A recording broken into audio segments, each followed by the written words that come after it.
each other, so bear with me.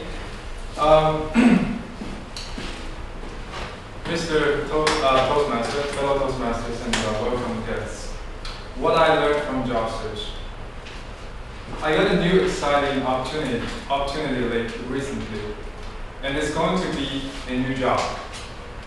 I'm very excited about this opportunity because number one, I get to do the job that I like, and number two, I get to work with the people that I've admired for a while, and last but not least, but important, I will get a big raise.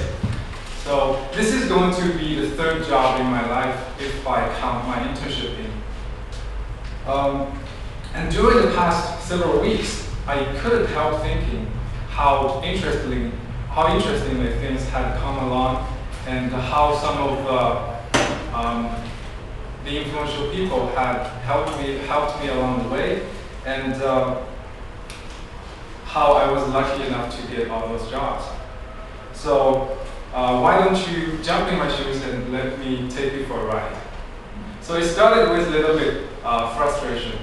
Around the same time, 2 years ago, 2008, I was in the last year of my graduate school. I had 3 things left on my list. Number 1, finalizing my research paper. Number 2, getting an internship, which is part of my degree. And number 3, getting a full-time job, permanent job, so that I could eventually stay in Canada after graduation. It was April, spring was around the corner. My research paper came along very well, but the job searching, not so well. Because I had been looking for an internship for almost 4 months.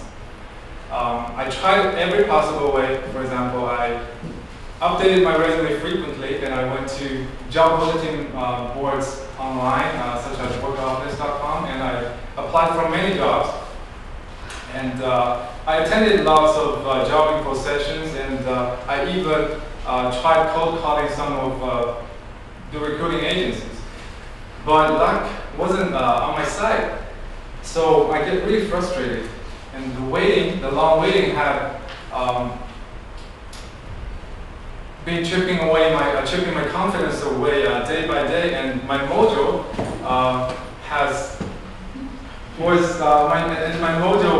was running very low, and my whining noise was getting louder and louder. Why is getting a job so difficult? And it's just an internship. I could do anything for free, but nobody even wanted to hire me. So one late night, I was running the midnight oil, scanning through some of the papers that I needed to read that night. And I don't know what was wrong with me that night, because I started reading that paper from the acknowledgement section of the research paper. And it went like, I would like to thank Lisa Little from Credit Union Central of Nova Scotia to supervise me on this research paper and offering all the help along the way. So wait a second, I said to myself, Credit Union Central? Isn't it in Halifax? Because I was back in Halifax at that time. And Lisa Little, who is this lady anyway? So I went to the Credit Union website and I found the phone number of that company, and I dialed number. Hello, could I please talk to, could you please connect me to Lisa Little? I was just trying, because honestly I didn't even know whether she still worked there or not. But 10 seconds later, her voice came over from the other side of the line. So I went on to tell her how I find her name in a research paper, and I asked her whether she had any opportunity for me. But unfortunately, she did not have anything for me at that time. So a little bit disappointed, but I got to live with it. So I left her my contact information, and I moved on.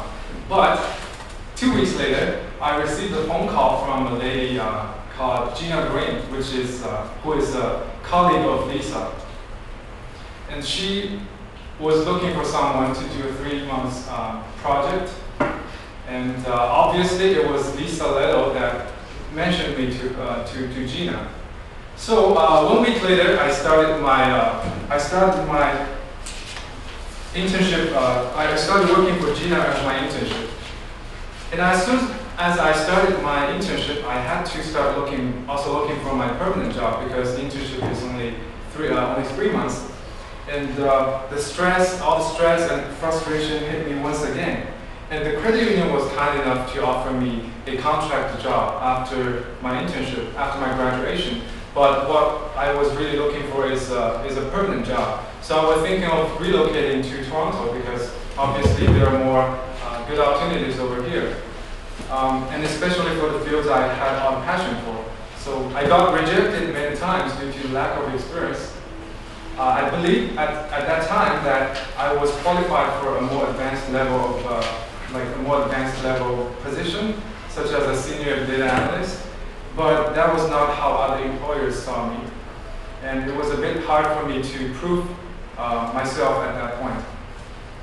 But luckily, another influential people showed up in my life at that time. It was Mike. And I knew Mike through my professor Alex. In Professor Alex's class, he arranged a teleconference for our class. And Mike, he was working for a company in Toronto, and he talked about the industry and gave us some tips on job searching. So I got his email and I sent my resume across to him later. But unfortunately, he was not hiring. So, and after that, he also left the company he was working for at that time. But he was kind enough to forward my resume to my current manager. So in July 2008, when I was doing my internship, I received a call from my current manager, and she asked me whether I would like to join her team because the senior analyst just left and she got an opening. So interestingly, 2 months later, I ended up in Toronto and started my current job. Mr. Toastmaster, fellow Toastmasters, and guests, what an interesting journey. For me, there are a few things that I learned from my job searching experience along the way. The first lesson I learned is from my internship. Don't be panicked and still calm when we are in stress, especially when we are at the crossroad when we don't know which turn to make. Because the opportunity is hidden somewhere, and we just don't see it sometimes. And it just takes a little bit more effort, patience, and luck to find it. So when the traditional method does not work well, maybe we can try some novel approach and be creative. And the second lesson I learned, we always need to pay attention to our personal network. We never know who is going to be the next influential people in our lives. It takes a little bit nurturing sometimes, but I'm not suggesting here that networking just for the sake of networking. No matter how big your network is, I think at its core, you should always strive to be the best of yourself and let other people see value in yourself. And you should always be grateful for the people who have helped you along the way, and be willing also to help other people when they're in need of help. Last but not least, you need to be prepared so that when the opportunity comes along, you can seize it.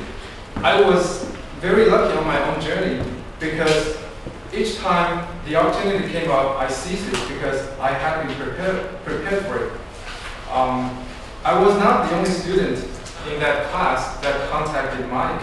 As a matter of fact, I know lots of students sent their resumes across to Mike, but I was the one that got chosen. And as my current manager told me, when she had decided to hire, before she decided to hire me, she got around like 60 resumes on her desk. And all other candidates had at least 2 years of experience. She chose me because she thought that I had enough motivation and drive. So the point I'm trying to stress is that I think in my experience, luck has played a big part, but it's not pure luck. However, I believe that if you are very well prepared, luck will help you all the dots. This is enough.